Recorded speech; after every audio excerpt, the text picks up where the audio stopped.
What's going on, guys? This is your Blackbuster Critic. You're watching the Blackbuster Show. Today, we're talking about the day one difference between the PS4 and the Xbox One.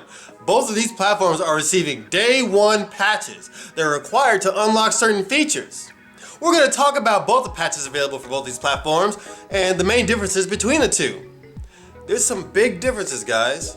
And the reason why I'm making this video is because I've seen people from IGN talking about how both these platforms are having, these mandatory installations, mandatory patches to unlock all the features and stuff, acting like both these platforms are the same in that aspect when they're not. Firstly and foremost, guys, one can play games before you get it patched, and one can't. The PS4 can actually play games right out of the box. The Xbox One cannot. That's a big difference right there. One is gaming centric, one is not. Now, both of these require a patch to unlock features. Like on the PS4, in order to unlock features, and let's talk about the offline features. Let's not talk about just like online features. Let's talk about the features that an offline user would be lacking if he wasn't able to get that patch. The second screen capability with the PS Vita, Blu-ray playback, which is pretty major to have a PlayStation product that has a Blu-ray drive and you're not able to watch movies with it. Why do you have to download a patch to be able to get Blu-ray playback? That makes no sense. You have to get a patch just to actually have your own custom background music for games. You have to get a patch for voice recognition and facial recognition. None of these things require online connectivity for it to function. Yet for some reason, you have to get a patch for it. Now, on the Xbox One, what offline capabilities can you do without the patch? Nothing. Absolutely nothing.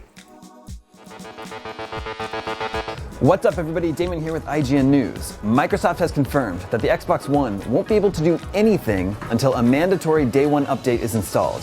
In an interview with Engadget, Senior Director of Product Management Albert Pernello explained that even disc-based games won't work with the console until the patch is installed because the Xbox One is shipped with an old operating system. Microsoft revealed this today, that you cannot even use the box unless you connect it to the internet and download that patch. And their excuse is that it has an old operating system.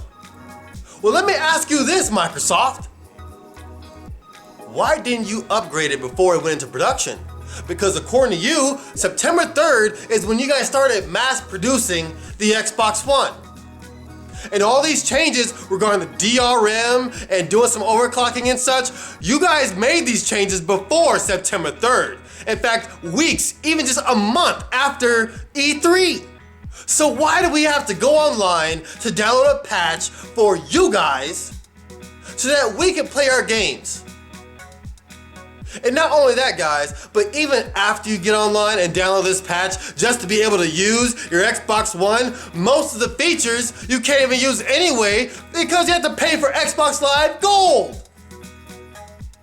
So, if you're an offline gamer, with the PS4, you can at least play your games right out of the box. But oh, wait a minute. There is a way for offline gamers to actually get all their features on their PS4. Because Sony offers a 1-800 number in the USA, mind you, that you can actually call and they will send you an update disc that has the patch if you don't have internet capabilities. So Sony covers those who might not have internet to patch their PS4. But you do not have that with the Xbox One. If you don't have internet, you're just up the creek. You're stuck. And Microsoft does not care. The reason why Microsoft orchestrated it this way, guys, they've had plenty of time to update this stuff with the Xbox One before they went into production. Look at the date for E3, then look at the date, September 3rd, when they started actually producing these things.